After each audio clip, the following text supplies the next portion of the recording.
ಆಯ್ತಾ ನಾವು ಇದು ಈ ಅವಂಗದ ಮೇಲೆ ಸಂತಾಚಿ ಪಾಯಿ ಹಾಮಾಚ ವಿಶ್ವಾಸದ ಮೇಲೆ ಮಾಡೋದು ಹೆಂಗಿದೆ ಏ ಒಳ್ಳೆ ಮಾಡ್ರಿ ಮರಂದ್ರ ಅಂತಂದ್ರ ಇದು ಇಷ್ಟು ದ್ವಾಡದೈತಿ ಇದನ್ನ ನಮಗೂ ಏನು ಗೊತ್ತಿಲ್ಲಾಗಿತ್ರಿ ನಾವೇನು ಸ್ವಲ್ಪ ಪರೀಕ್ಷೆ ಮಾಡಿಲ್ಲ ನನಗೆ ಬರುವ ಸಂಸ್ಕಾರ ನಾಲ್ಕು ಬರ್ತಾವು ಮುಂದಿನ ದಿನಮಾನದಾಗ ನಮಗೆ ನಿಮಗೆ ಬರುವಂತ ಅಭಂಗವನ್ನು ನಾವು ತೆಗೆದು ನೀವು ಅದಕ್ಕೆ ನಮಗೆ ನಿರ್ದೇಶನ ಕೊಡಬೇಕು ಅನ್ನುವಂಥ ವಿಚಾರವನ್ನು ಮಾಡಿ 2 ಗಂಟೆ ಸಮಯ ನಮಗೆ ಕೊಟ್ಟಿದ್ರು.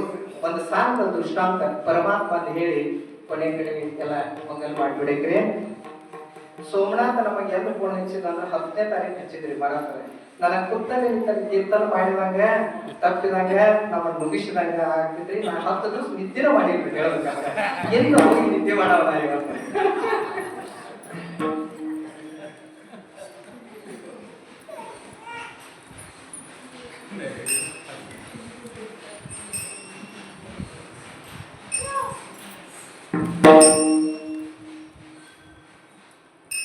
ಒಂದು ಸ್ತೋತ್ರದಾಗ ಹೇಳ್ಕೊಂಡು ಬರ್ತಾರೋ, ಶಂಕರಂ ಶಂಕರಾಚಾರ್ಯಂ ಕೇಶವಂ ಪಾದರಾಯಣಂ ಸೂತ್ರಭಾಸಿಕತ ಒಂದೇ ಭಗವಂತ ಪುನಃ ಪುನಃ.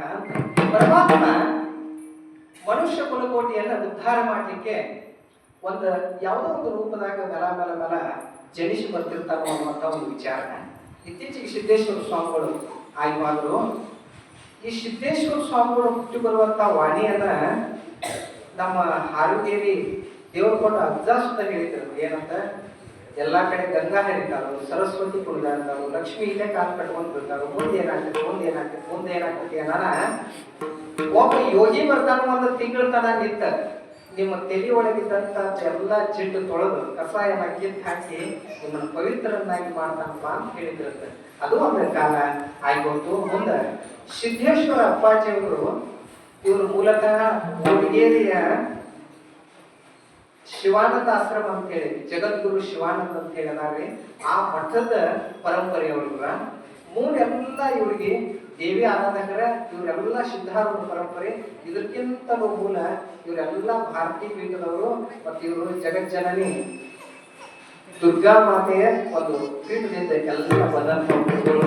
ಅವಾಗ ಶಿವಾನಂದ ಮಹಾರಾಜರು ಅಂತ ಇರುತ್ತೆ ಗೋಡಿಗೇರಿ ಅವರು ಹೊಸವಾಗಿ ಪ್ರತಿಷ್ಠಾಪನೆ ಆಗಿತ್ತ ಮಠ ಗೋಡಿಗೇರಿ ಒಳಗೆ. ಅವಾಗ ಶಿವಾನಂದ ಗುರುಗಳು ಏನೂ ಮಾಡ್ತಿರಾಗಿರೋದು.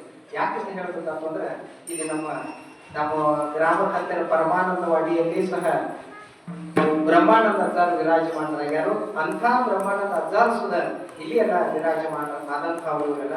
ಅವಾಗ ಗೋಡಿಗೇರಿ ಶಿವಾನಂದ ಅಜ್ಜಾರ್ಗೆ ಬಂದು ಕೇಳ್ತಿರ್ತದ, ಅಪ್ಪ ಅವ್ರ ಏನಾರ ಹೇಳ್ರಿ ನಮಗೆ ಹೆಂಗ್ ಇರ್ಬೇಕು ಅನ್ನೋದು ಹೇಳ್ರಿ, ಹೆಂಗಾರ ಹೇಳ್ರಿ.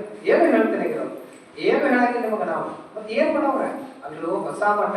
ಈಗ ಒಂದು ಹೊಸ ಕಾಪಿ ತೆಗೆದಿದ್ದೀವಿ ಅಂದ್ರೆ ರೊಕ್ಕಿತ್ತು ಅಂದ್ರೆ ಪಾಡ ಇಡುದು ತೆಗೆದು ಮಾಡ್ತೀವಿ, ಖರ್ಚು ಹಾಕೋತೀವಿ, ತಕ್ಕೊಳಕ್ ಬರ್ತೈತಿ, ಜೀವನ ನಡ್ಸಕ್ ಬರ್ತೈತೆ. ಹಂಗ ಹೊಸ ಮಠ ಆಗೈತಿದ ಗೋಡಿಗೇರಿ ಒಳಗ. ನಾಮ ಸಂಕೀರ್ತನೆ ಬಲ ಇದ್ದಿದ್ದಕ್ಕ ಇದಕ್ಕೆ ಸಾಕಷ್ಟು ನಾಮ ಸಂಕೀರ್ತನೆ ಮಾಡಿ ಓಂ ನಮ ಶಿವಾಯ ಪಂಚಾಕ್ಷರಿ ಜಪ ಮಾಡಿ ಈ ಮಠದ ತುಂಬಾ ತುಂಬಿಸಿ ಹೋಗ್ತಾನು. ತಮ್ಮ ಜೀವಿತಾವಧಿ ಒಳಗೆ ಬರೇ ಓಂ ನಮ ಶಿವಾಯ ಅಂಬುದುಕೊಂಡಿರ್ತಿರ್ತ. ಸುಮಾರು ಗೋಡಿಗೇರಿ ಶಿವಾನಂದ ಅಜ್ಜಾರವರು ಜಗದ್ಗುರುಗಳು 7 ಕೋಟಿ ಜಪ ಮಾಡಿರ್ತಾರೆ. ಪಂಚಾಕ್ಷರಿ ಮಾತ್ರ 7 ಕೋಟಿ ಜಪ ಮಾಡಿ ಕೊನೆಗೆ ಹೇಳಿರುತ್ತ ಈ ಜಪದ ಸಾಮರ್ಥ್ಯದ ಮ್ಯಾಲ ಇನ್ನ ನಮ್ಮ ಮಠದ ವತಿಯಿಂದ ಮುಂದಿನ ಪರಂಪರೆ ಒಳಗ ಎಂಥ ಪ್ರವಚನ ಹೇಳ್ತಾರೋ, ಎಂಥದ್ದು ನಿಮಗೆ ತಿಳುವಳಿಕೆ ಹೇಳ್ತಾರಪ್ಪ ಅಂದ್ರೆ ನೀವು ಅಷ್ಟ ಅಲ್ಲ ಇಡೀ ಜಗತ್ತ ತಲೆಯರಿಗೆ ಅನ್ಸಬೇಕು ಅಂಥದ್ದು ಹೇಳ್ತಾರಪ್ಪ ನಿಮ್ಗೆ ಅಂತ ಹೇಳಿ ಹೋಗಿದ್ರಂತೆ. ಅಂಥದ್ದೆಲ್ಲ ಆಗಿರ್ಬೋದು. ಅಂಥ ಪರಮಾತ್ಮ ಸುದ ಏನ್ ಮಾಡ್ತಾನೋ ಅವತಾರ ಎತ್ತೆತ್ತಿ ಬರ್ತಿರ್ತಾನೋ ಅಂತ ಹೇಳಿ ಒಂದು ಸ್ಥಾನದ ಒಂದು ಚರಿತ್ರೆ ಹೇಳ್ಬೇಕು ಅಂದ್ರೆ ಷಷ್ಠಿ ಅನ್ನುವಂಥ ಮಿತಿ, ಷಷ್ಠಿ ಮಿತಿಗೆ ಹೆಂಗ ಇವರು ಪ್ರಯಾಣವನ್ನು ತಗೊಂಡು ಏಕನಾಥ ಮಹಾರಾಜರು. ಹಂಗ ಪುಷ್ಯ ಮಾಸದಾಗ ಚಂಪಾ ಷಷ್ಠಿ ಅಂತ ಹೇಳಿ ಒಂದು ಷಷ್ಠಿ ದಿವಸನ ಸುಬ್ರಹ್ಮಣ್ಯ ದೇವ್ರ ತೇರು ಹೇಳಿದೆ. ಎಲ್ಲಿ ಕುಕ್ಕೆ ಒಳಗ ಸುಬ್ರಹ್ಮಣ್ಯ ದೇವ್ರದು ಷಷ್ಠಿ ಮಿತಿಗೆನ ತೇರು ಹೇಳಿದೆ. ಅದು ಷಷ್ಠಿ ಮಿತಿಗೆ ಇವರು ಇದನ್ನು ತಗೊಂಡಿದ್ದನು, ಪ್ರಯಾಣ ತಗೊಂಡಿದ್ದನು ಷಷ್ಠಿ ಮಿತಿಗೆ. ಮತ್ತು ಒಂದೊಂದು ಇದ್ರೊಳಗೆ ನೋಡಿ ನೀವು ತುಕಾರಾಮ್ ಮಹಾರಾಜರು ಮಾಡಿ ದೇವಕ್ಕೆ ಹೋಗಿ ನಾವು ದರ್ಶನ ತಗೊಂಡು ಬಂದೆವು. ತುಕಾರಾಮ್ ಮಹಾರಾಜರು ವಿಮಾನಕ್ಕೆ ಹೋದ್ರು ಗರುಡ ಮೇಲೆ ಕೂತ. ಅವಾಗೆಲ್ಲ ಅಲ್ಲಿ ಬಾಡಿ ಮೇಲೆ ಭಿತ್ತಿ ಚಿತ್ರಗಳನ್ನು ತೆಗೆದ ಸಿಮೆಂಟ್ ಒಳಗೆ. ಅವರೆಲ್ಲ ಧ್ಯಾನಕ್ಕೆ ಕೂತಾಗ ಅಭಂಗ ಬರ್ಕೊಂಡು ಕೂತಾಗ ಹುಲಿ, ಶಿವ, ಚೋಳ ಎಲ್ಲ ಕಡೆ ಬಂದು ಕೂಡ್ತಿದ್ವು ಅಂತ. ಆ ಥರ ಏಕನಾಥ ಮಹಾರಾಜ ಆದರೂ ಸಹ ತಮ್ಮ ಇದನ್ನು ಬರೆಯುವಾಗ ಜನಾರ್ದನ ಸ್ವಾಮಿಯನ್ನ ಗುರುಗಳನ್ನಾಗಿ ಮಾಡ್ಕೊಂಡಿದ್ರಂತ. ಎಂಥ ವೀರಶೂರ ಇದ್ರಂತ ಇವ್ರ ಎಲ್ಲ ಬರ್ಕೋತ ಕೂತಾಗ ಹೊಲಕ್ಕೆ ಬೆನ್ನ ಅದ್ರ ಬಗಲಾಗ ಖಡ್ಗ ಇರ್ತಿರ್ತದೆ. ಯಾವಾಗ ಅಷ್ಟು ಸಾವಿರಾರು ಕುದುರೆಗಳು ಸಹ ಇರ್ತಿದ್ದವು. ಇವರೆಲ್ಲ ಪಾಲನೆ ಮಾಡ್ತಿದ್ರಂತ. ವೈರಿಗಳು ದಾಳಿ ಮಾಡ್ಯಾರು ಅಂದ್ರ ಲಡಾಯಿಸ್ತ ಹೋಗಿ ಬರ್ತಿದ್ರಂತ. ಅಂಥ ಗುರುಗಳು ಇವ್ರು ಬಂದು ಕೂತು ಕಥನ ಬರೆಯುವಂತ ಯಾಕ ರುಕ್ಮಿಣಿ ಸ್ವಯಂವರ ಬರೆದ್ರು, ಭಾಗವತ ಬರೆದ್ರು, ರಾಮಾಯಣ ಬರೆದ್ರು, ಭಾರತ ಬರೆದ್ರು, ಅಭಂಗಗಳನ್ನ ಬರೆಯುವಂತ್ನ್ಯಾಗ ಅವ್ರ ಪುಸ್ತಕನ ಸ್ವಲ್ಪ ಹಿಂಗ್ ಬಂದ ಬಿಸಿಲೊಳಗೆ ಆಶ್ರಯ ಮಾಡ್ತಿತ್ತು ಅಂತ ಒಂದೊಂದು ಚಿತ್ರದೊಳಗೆ ಸುದ ಏಕನಾಥರಿಗೆ ಆಶ್ರಯ ಮಾಡ್ತಿದ್ದ ಅಂತ ದೇವರು. ಅಂಥ ಷಷ್ಠಿ ಅಂದ್ರೆ ಸುಬ್ರಹ್ಮಣ್ಯ ದೇವರಿಗೂ ಷಷ್ಠಿ ದಿವಸನ ಬಹಳ ಇಷ್ಟವಾದಂಥದ್ದು. ಸುಬ್ರಹ್ಮಣ್ಯ ದೇವರು ಅಂದ್ರೆ ಕಾರ್ತಿಕ್ ಸ್ವಾಮಿನೂ ಅಂತಾರು, ಸುಬ್ರಹ್ಮಣ್ಯ ಸ್ವಾಮಿನೂ ಅಂತಾರು, ಸ್ಕಂದ ಸ್ವಾಮಿನೂ ಅಂತಾರು, ಷಣ್ಮುಖ ಸ್ವಾಮಿನೂ ಅಂತಾರ. ಅಂಥ ಭಗವಂತನಿಗೆ ಏನಾಗಿತ್ತು ಅಂದ್ರೆ ಯಾವಾಗ ಪಾರ್ವತಿ ದಾಕ್ಷಾಯಿಣಿ ಯಾವಾಗಿದ್ದಳು, ದಕ್ಷ ಬ್ರಹ್ಮ ಒಂದು ದೊಡ್ಡ ಯಜ್ಞ ಇಟ್ಟುಕೊಂಡಿದ್ದ. ದಕ್ಷ ಬ್ರಹ್ಮ ದೊಡ್ಡ ಯಜ್ಞ ಇಟ್ಟುಕೊಂಡಿದ್ದ. ಯಾಕೆ ಸಲುವಾಗಿ ಇಟ್ಟುಕೊಂಡಿದ್ದ? ಹಳೆಯ ಆದಂತ ಶಿವನ ಅಸಹ್ಯ ಮಾಡ್ಬೇಕು, ಅವನು ತೇಜೋವಧೆ ಮಾಡ್ಬೇಕು ಅನ್ನುವಂಥದ್ದ ಒಂದು ಕಾರ್ಯಕ್ರಮ ಇಟ್ಕೊಂಡು ಅವಾಗ ಎಲ್ಲ ಜನ ಹೊಂಟಿದ್ರು. ಆ ಕಡೆ ಹೋಗಾಗ ಎಲ್ಲಿ ಹೊಂಟೇನಿ ಅಂತೇಳಿ ಕೇಳಿದಾಗ ದಾಕ್ಷಾಯಿಣಿ ಕೇಳತ್ತ, ಇಲ್ಲ ನಿಮ್ಮ ತಂದೆಯ ದೊಡ್ಡದ ಯಜ್ಞ ಇಟ್ಕೊಂಡಾನು, ಎಲ್ಲ ಬ್ರಹ್ಮಾಂಡದವ್ರಿಗೆ ಎಲ್ಲರಿಗೆ ಆಮಂತ್ರಣ ಕೊಟ್ಟಾನು, ಮತ್ತು ನಿನಗೆ ಹೇಳಿದ ಮತ್ತು ನಾನು ಈ ಹೋಗು ಮಂದಿ ಸುಮ್ಮ ಹೋಗ್ತೈತ್ರಿ ಏನೋ ಹೇಳ್ಬೇಕಾಗ್ತದೆ ಮತ್ತು ಎಲ್ಲರೂ ಹೊಂಟದ್ದು ನೋಡಿ ದಾಕ್ಷಾಯಿಣಿ ಏನಂತ, ಅಪ್ಪ ನನಗೂ ಹೇಳೋ ಆ ಕಾರ್ಯಕ್ರಮಕ್ಕೆ ಯಾಕೋ ಏನೋ ಮಾಡ್ತಿರ್ಬೇಕು, ಯಾಕಂದ್ರೆ ನಾನು ಹೋಗಿ ಬರ್ತೀನಿ ಅಂತಂದ ಪರಮಾತ್ಮನ ಕೈಪಾದ ಭಗವಂತ ಮತ್ತು ಇಂಥ ಒಂದು ಕಾರ್ಯಕ್ರಮ ಇಟ್ಕೊಂಡ ನಮ್ಮಪ್ಪ ದಕ್ಷ, ದೊಡ್ಡ ಕಾರ್ಯಕ್ರಮ ಮತ್ತು ನಮ್ಗೆ ಹೇಳಿಲ್ಲ, ನಾನು ಹೋಗಿ ಬರ್ತೇನೆ ಅಂತ ದಾಕ್ಷಾಯಿಣಿ. ಅವಾಗ ಪರಮಾತ್ಮ ಅಂದ, ಅಲ್ಲೋ ನಮಗೆ ಆಮಂತ್ರಣ ಕೊಟ್ಟಿಲ್ಲವ, ನಮಗೆ ಅಸಹ್ಯ ಮಾಡೋ ಸಲುವಾಗಿನ ಅಂತ ಒಂದು ಕಾರ್ಯಕ್ರಮ ಇಟ್ಕೊಂಡಲ್ಲೋ, ಮತ್ತು ದಾಕ್ಷಾಯಿಣಿ ಹೋಗ್ಬೇಡವಾ ಅಂತ ಪರಮೇಶ್ವರ. ಏನೇ ಇವತ್ತು ಹೇಳ್ರಿ ಎಂತಾದಿದ್ರೆ ಏನಾಯ್ತು, ಮತ್ತು ಏನೋ ಗದ್ದಲ್ಲಾಗಿ ಮಾಡ್ತಿರ್ಬೇಕು, ನಮ್ಮ ಮಗಳನ್ನ ನಾನು ತೆಗೆದು ಹೋಗಿದ್ದಾನ ನಾವು ಹೋಗ್ತನೋ ಅಂತೇಳಿ ಮಾತಾಡಂತ ಹೋದಾಗ ದಕ್ಷ ಬ್ರಹ್ಮನ ಯಜ್ಞಕ್ಕೆ ಹೋದಾಗ ಅವಾಗ ದಕ್ಷ ಇದ್ದಾವ ಏನು ಮಾಡಿದಂತ ತನ್ನ ಮಗಳು ಬಂದದ್ದು ನೋಡಿ ಶಿವನಿಗೆ ಸ್ತುತಿ ಮಾಡೋದು ಹೋಗಿ ನಿಂದ ಮಾಡಕತ್ತದ್ದು, ಬೇಯಕತ್ತದೆಲ್ಲ. ಆ ಬೇಗಳವನ್ನ ತನ್ನ ಗಂಡನ ಬೇಗನವನ್ನು ಸರಿಸಲಾರ್ದೇನೆ ದಾಕ್ಷಾಯಿಣಿ ಆ ಯಜ್ಞ ಕುಂಡದೊಳಗೆ ಜಿಗದ್ರು. ಅವತಾರ ಸಮಾಪ್ತಿ ಆಯ್ತು ದಾಕ್ಷಾಯಿಣಿದ. ಅವಾಗ ಪರಮಾತ್ಮನಿಗೆ ಈ ಸುದ್ದಿ ಗೊತ್ತಾಯ್ತು. ಈ ಯಜ್ಞದ ಒಳಗೆ ದಾಕ್ಷಾಯಿಣಿ ಅದು ಇನ್ನಾದ್ರೂ ಅಲ್ಲೊಂದು ಉತ್ತರಾಖಂಡ ಅಂತ ಐತ್ರಿ, ಮಾರಿ ಕೆಳಗ ಉತ್ತರಾಖಂಡದ ಒಳಗೆ ದಕ್ಷಧ್ವರ ವಂಶ ಅಂತ ಹೇಳಿ ಐತ್ರಿ. ಅಲ್ಲಿ ಒಂದು ಯಜ್ಞ ಕೊಂಡ ಇನ್ನಾದ್ರೂ ಐತಿ. ಆ ದಾಕ್ಷಾಯಿಣಿ ಯಾನ ಆ ಯಜ್ಞ ಕೊಂಡದ ಒಳಗೆ ಜಿಗಿದಿದ್ರು, ಅಲ್ಲಿ ಇನ್ನಾದ್ರೂ ಆ ಯಜ್ಞ ಕೊಂಡನು ಐತಿ, ಆ ಮಂದಿರ ಸುಧನೂ ಐತಿ.